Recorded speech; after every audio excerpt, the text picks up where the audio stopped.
In Tally Prime, you can use a credit note voucher to record sales returns. A credit note voucher is used to decrease the amount receivable from a customer due to various reasons, such as returned goods, discounts, or other adjustments. Here is how you can create a sales return using a credit note voucher in Tally Prime. Open Tally Prime. Launch Tally Prime and open the company in which you want to record the sales return. Navigate to Vouchers. From the main menu, go to Vouchers and then select Create under Credit Note. Date and Voucher Reference. Enter the date of the sales return and a suitable reference if necessary. Party Details.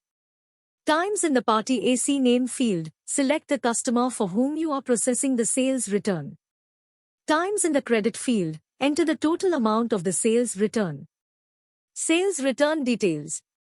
Times in the Particulars field, select the appropriate ledger for the sales return.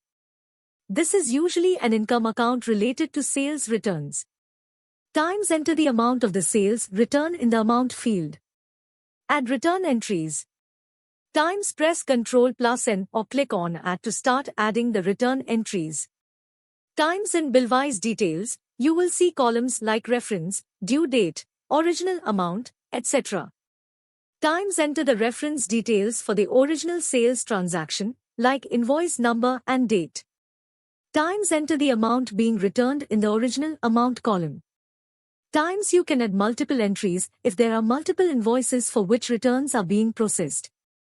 Accept and save. Once you have added all the return entries, review the voucher to ensure accuracy. Narration, optional. You can provide a brief narration if needed to describe the reason for the sales return. Accept and save. If everything looks correct, press Ctrl+A or use the Accept button to save the voucher. Print or view. After saving, you can print the credit note voucher or simply view it for your records.